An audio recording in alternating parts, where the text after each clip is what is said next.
Hello student, welcome to all of you. इसके पहले video में हमने पोषण क्या है, पोषण के विषय में पढ़ा था।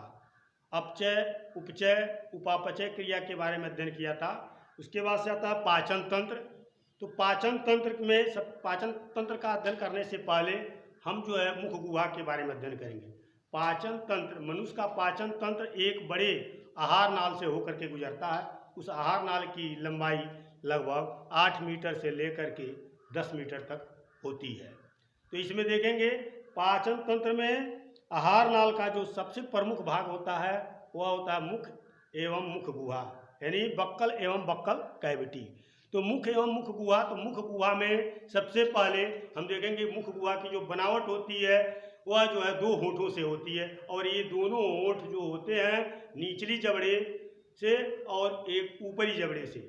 निचली जबड़े में निचला होठ होता है, ऊपरी जबड़े में ऊपरी होठ होते हैं। तो इस तरह से इस होठ के अंदर की ओर प्रवेश करते हैं तो एक मजबूत संरचना दिखाई देती है चेचरा के जैसे, तो उसे कहते हैं दांत।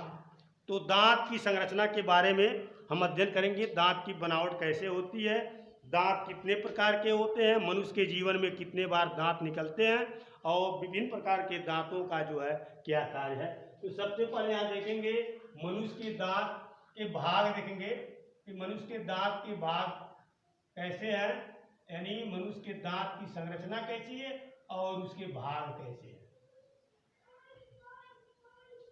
ये दांत लगभग हम बना रहे हैं जैसे आपका आगे का कृंतक यानी इंसाइजर।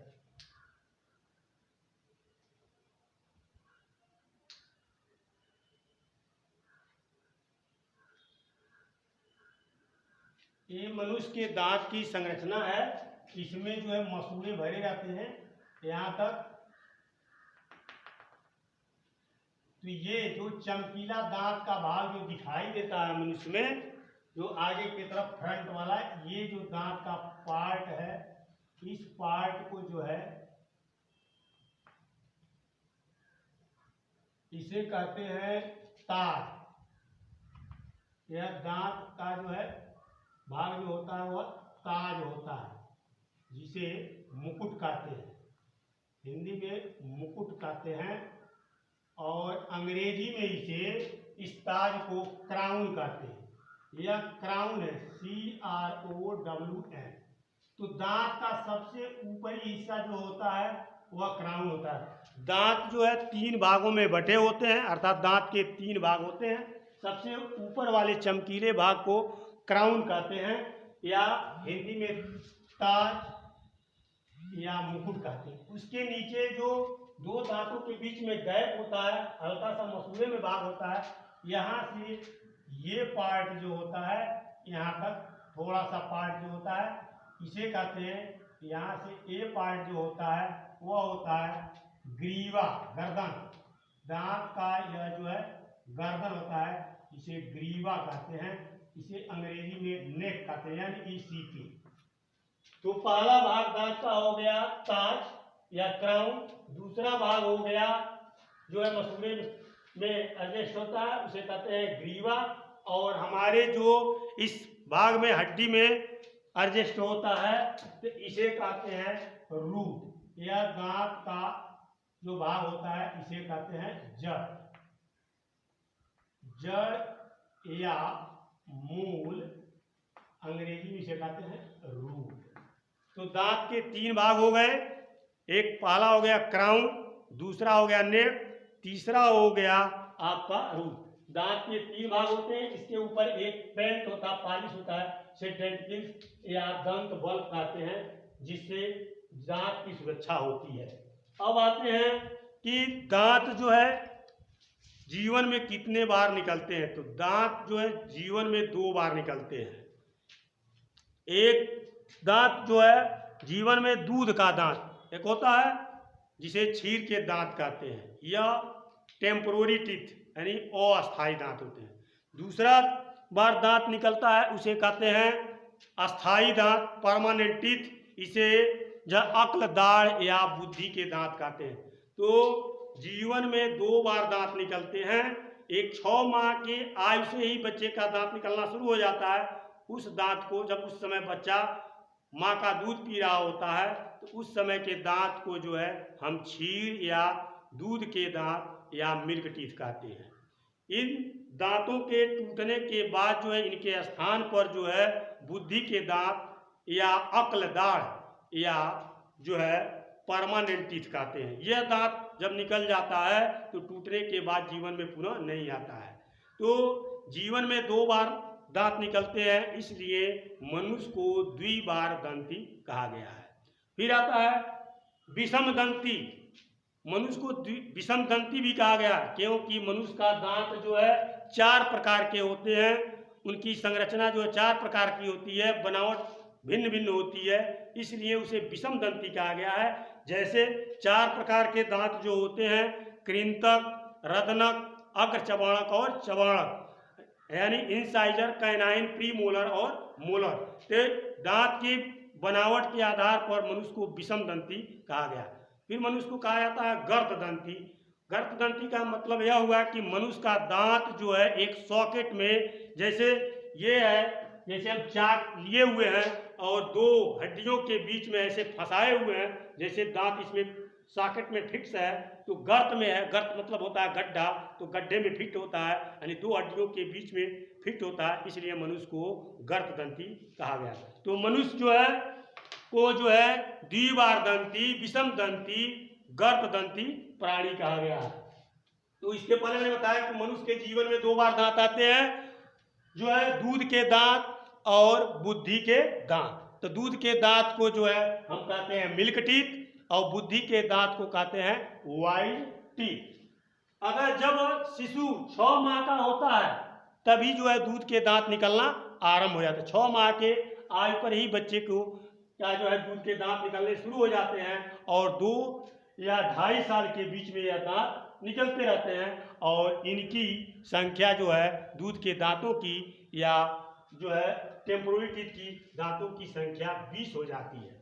बच्चों में दांतों की कुल संख्या जो है 20 होती है। दूध के दांतों की संख्या यानी मिल्क टीथ जो है 20 ही होते हैं।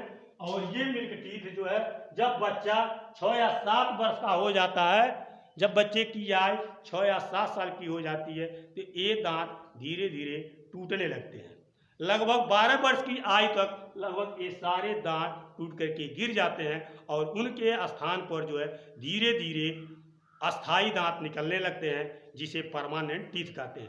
14 वर्ष की आयु तक मनुष्य में जो है लगभग जो है 28 दांत निकल आते हैं। 14 वर्ष की आयु तक जो है बालक में या मनुष्य में 28 दांत निकल जाते हैं। शेष 4 दांत ही शेष रहते हैं और ये शेष 4 दांत जो है 17 से 24 वर्ष की आयु में निकलते हैं, जिसे उन दांतों को, उन 4 दांतों को जो है हम अक्ल दाढ़ कहते हैं या परमानेंट टीथ कहते हैं।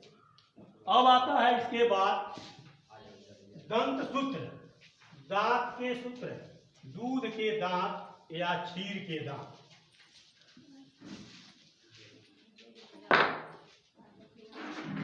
दूध के दांत अभी देखे हैं, दूध या क्षीर के दांत, मिल्क टीथ। मिल्क टीथ के जो है दांतों की संख्या जो है बताया गया है कि 20 होते हैं। इसे अस्थाई दांत कहते हैं, अंग्रेजी में टेम्पोररी टीथ कहते हैं। तो 20 दांतों में कौन कौन से दांतों की संख्या कितनी होती है? तो कृंतक यानी इंसाइजर यानी 8 दांत और रदनक कैनाइन दांतों की संख्या 4 होती है और चबाणक दांतों की संख्या 8 होती है। यानी 8 से 12 8 20 यानी पूरा मिल्क टीथ यानी दूध के दांतों की संख्या 20 होती है। दंत का सूत्र है अस्थाई दांत का या दूध के दांत का सूत्र है ऊपरी अर्धधनु, अर्थात ऊपरी जबड़े के आधे भाग। अर्धधनु का मतलब ऊपरी जबड़े के होंठों में आधे दांतों की संख्या बटा नीचली जबड़े में आधे दांतों की संख्या, आधे पार्ट से। तो इसमें देखेंगे आप मल्टीप्लाई कर देंगे, 2 का मल्टीप्लाई कर देंगे तो सबसे पहले देखेंगे यानी कृंतक जिसे इंसोसर्स कहते हैं, यानी आई है तो आई यानी कृंतक दांतों की संख्या 8 दिया है तो 2/2 करते हैं। आधा जो है ऊपरी जबड़े में एक और का दांत और ऊपरी जबड़े के आधा निचली जबड़े का आधा, 2 दांत, 2 ऊपरी जबड़े का और 2 निचली जबड़े का जो है आधे हिस्से में से। फिर कैनाइन दांतों की संख्या 4 है तो एक ऊपर एक नीचे। फिर प्रीमोलर दांतों की संख्या 0 है क्योंकि दूध के दांत में प्रीमोलर यानी अग्रचबाणक दांत नहीं होते हैं, यहाँ 0 लिखा गया। पुनः जो है यहाँ पर जो है मोलर है, मोलर दांतों की संख्या जो है मोलर दांतों की संख्या 2/2 अर्थात नीचली ऊपरी जबड़े में 2 दांत, निचली जबड़े में 2 दांत, अर्थात हमारे मुख के ऊपरी तथा निचली जबड़े के आधे हिस्से के दांतों की संख्या इतना हुई 2 1 2 ऊपरी जबड़ों का है, 2 1 2 निचली जबड़े का, अर्थात नीचे ऊपर के आधे हिस्सों में से 5 ऊपर 5 नीचे दांतों की संख्या हो गई। अगर पूरे जबड़े का लेंगे दोनों ओर का तो 5 गुना 10 और 5 गुना 10, 10 ऊपर दांत अस्थायी होते हैं और 10 नीचे होते हैं अस्थायी दांत। इस तरह से दूध के दांतों की संख्या 20 होती है। और ये जब अस्थायी दांत होते हैं और 12 साल की आयु तक के लगभग दांत जो है ये 20 के 20 गिर जाते हैं, जैसे जैसे गिरते रहते हैं और उनके स्थान पर दांत परमानेंट निकलते रहते हैं। उसके बाद से आता है बुद्धि के दांत या अक्ल दांत। बुद्धि के दांतों की संख्या देखेंगे। बुद्धि के दांत यहाँ दिया है, बुद्धि के दांत कृंतक दांतों की संख्या 8, रत्नक दांतों की संख्या 4, अग्रचबाणक दांतों की संख्या 8 और चबाणक दांतों की संख्या 12। कृंतक दांत जो 8 होते हैं, रत्नक दांत जो 4 होते हैं, अग्रचबाणक दांत 8 होते हैं और चबाणक दांतों की संख्या 12 होती है। अर्थात ये अक्लदाड़ होते पूरे दांतों की संख्या जो है अक्लदाड़ की संख्या जो है 12 हो जाती है। यानी 4 ही बाद में सबसे बाद में जो है 17 से 24 साल के आयु में जो है 4 दांत जो बाद में निकलते हैं उन्हें अक्लदाड़ कहते हैं। तो उनकी संख्या 4 होती है, अर्थात पूरा दांतों की संख्या जो है इनकी जो हो जाती है 32 हो जाती है। प्रौढ़ व्यक्ति में यानी 24 साल की आयु तक लगभग सभी व्यक्तियों में दांतों की संख्या जो है 32 हो जाती है। अब इनका जो है दंत सूत्र क्या है, तो दंत सूत्र में यही हम लिखेंगे जो है अस्थायी दांत,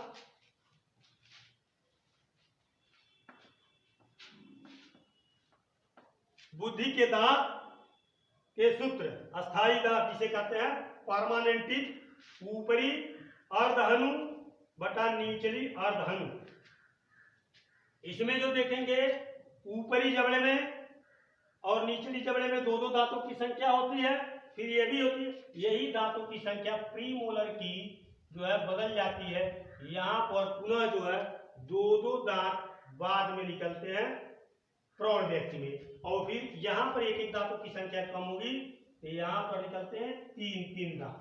इस तरह से देखेंगे 2 1 3 2 5 3 8 दांतों की संख्या ऊपरी जबड़े में 8 हो जाती है। 2 1 3 2 5 3 8 यहाँ पर भी दांतों की संख्या 8 हो जाती है। अब मल्टीप्लाई कर देंगे 2/16 और फिर 2/16 तो कुल दांतों की संख्या हमारी निकल जाती है 32। यह जो है परमानेंट दांतों की संख्या 32 है, यानी प्रौढ़ व्यक्तियों में दांतों की संख्या 32 होती है। इस तरह से हम जानते हैं कि मिल्क टीथ में यानी दूध के दांतों की संख्या 20 जिसे अस्थायी दांत कहते हैं, और क्षीर यानी बुद्धि के दांतों की संख्या 32 जिसे जो है बुद्धि के दांत कहते हैं। ये कार्य में देखेंगे कृंतक दांत जो होते हैं कमजोर होते हैं, आगे के ऊपर की जबड़े में 4 नीचे वह थोड़ा कमजोर दांत होते हैं, नुकीले होते हैं, या भोजन को कुतरने का काम करते हैं। जैसे मूली खाते हैं, मूली को प्याज को काटने के लिए, गाजर को काटने के लिए आगे वाले कृंतक दांत जो है उसका काम करते हैं। फिर कृंतक दांतों के अगल बगल में जो एक एक दांत नुकीले छीनी की जैसी उनकी बनावट होती है, वे भोज्य पदार्थों को चीरने फाड़ने का काम करते हैं। जैसे गन्ना छीलते हैं तो छीलने के लिए जो है छीनी के जैसे बनावट जो है रत्नक दांतों की संख्या होती है, और उस रत्नक दांतों के माध्यम से गन्ने को जो है दबा करके चीड़ देते हैं। तो चीड़ने फाड़ने का काम जो है हमारा रत्नक दांत करता है। यह बहुत मजबूत दांत होता है। उसके पीछे की ओर जाते हैं तो हमारा जो अग्र चबाणक आता है, जिसे जो भोजन के कणों को जो है पीसने का काम, उसकी बनावट चबूतरे के जैसे होती है। अब भोज्य पदार्थों को जीवा जो है ठेल करके उन जो है चबूतरे के जैसे बनावट जो है अग्र चबाणक दांतों की ओर ठेल देती है, और अग्र चबाणक उन्हें पीस करके जो है लुगदी बना देता है। और पीछे की उसके पीछे की ओर जो है हमारा मोलर दांत होता है, जिसे अक्ल दाढ़ कहते हैं। उसका काम इस समय अक्ल दाढ़ का हमारे शरीर में कोई अब महत्व नहीं है, वह हमारा अवस्था अब जो है हमारा वह अवशेषी अंग के रूप में रह गया। इस तरह से देखा जाए कि कृंतक दांत जो है हमारा भोज्य पदार्थों को कुतुरने के लिए, और रत्नक दांत जो है चीड़ने फाड़ने के लिए, अग्र चबाणक तथा चबाणक दांत जो है भोजन को पीसने के लिए काम में आते हैं। अक्ल दाढ़ जो 4 सबसे बाद में निकलते हैं 28 दांत के बाद, वह जो है अक्ल दाढ़ कहलाते हैं। उनका जो है मनुष्य में अब अवशेषी दांत के रूप में रह गए हैं, उनका अब कोई काम नहीं है। धन्यवाद।